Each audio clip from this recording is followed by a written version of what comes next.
Hello दोस्तों, अस्सलाम वालेकुम। आज की वीडियो में हम फ़ोल्डर किस तरीके से चेंज करते हैं अपनी सी ड्राइव से डी ड्राइव में।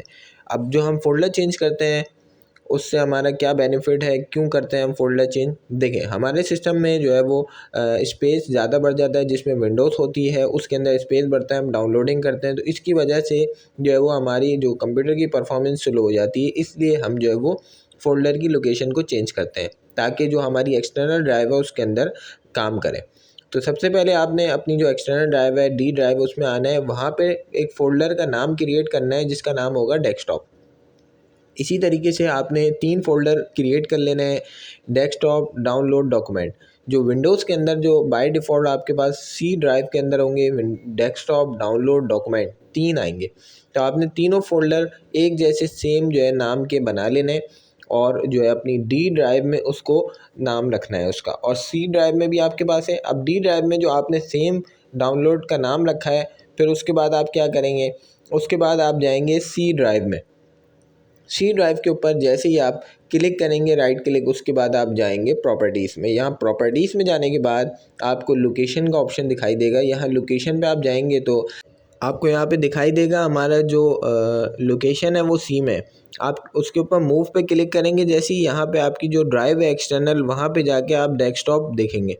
अब देखें, डेस्कटॉप का जो फोल्डर है, डेस्कटॉप का डाटा डेस्कटॉप में आप मूव के ऊपर क्लिक करेंगे तो वहाँ पे आप अप्लाई करेंगे तो यहाँ पे यस का ऑप्शन आएगा। आपने यस करना है और ओके करना है। इसका मतलब ये है कि आपका जो डाटा है, जो फोल्डर है, उसकी लोकेशन चेंज हो गई है। अब जो भी आप डेस्कटॉप पे रखेंगे वो आपका उस एक्सटर्नल ड्राइव में आ जाएगा डाटा। इसी तरीके से हम वो डाउनलोड के बाद डॉक्यूमेंट में आ जाएंगे। डॉक्यूमेंट में भी यही काम हमने करना है। यहाँ पे लोकेशन में जाके यहाँ पे सी देखें, डाटा सी में है। अब हम उसको मूव कर देंगे। मूव करने के बाद यहाँ पे जाएंगे दिस पीसी में। दिस पीसी में हम जाएंगे अपनी एक्सटर्नल ड्राइव में जिसमें हम डाटा रखना चाह रहे हैं। वहाँ पे हम डॉक्यूमेंट डाउनलोड है, वहाँ पे हम सेम चेक करेंगे। सेम, अब ऐसा नहीं है कि आपने डाउनलोड का डाटा डॉक्यूमेंट में, डॉक्यूमेंट का डाटा डाउनलोड में। Same as it is sequence के साथ करना है ताकि आपको भी प्रॉब्लम नहीं हो कि हमारा डाटा इसका यहाँ पे रखा है। हमने करते वक्त ये आपने ख्याल रखना है कि हमारा डाटा सी से डी में जो रखेंगे उसके सेम फोल्डर के साथ सेम नाम बना के उसको हम रखेंगे। अब डाउनलोड को भी रख लेते हैं, अप्लाई करेंगे, यस करेंगे। और ऑब्वियसली अब देखें, यहाँ पे जब बड़ा डाटा होगा ना वो थोड़ा सा टाइम लगाता है।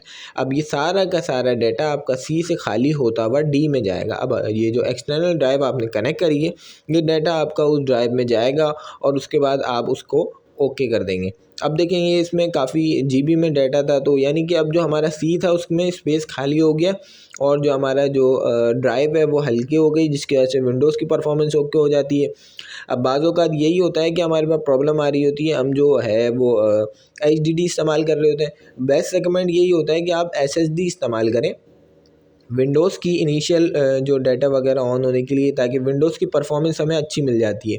तो अब जो डाटा होता है उसका साइज़ आप डाउनलोड कर रहे होते हैं, तो इस वजह से हम जो है वो फ़ोल्डर की लोकेशन को चेंज करते हैं।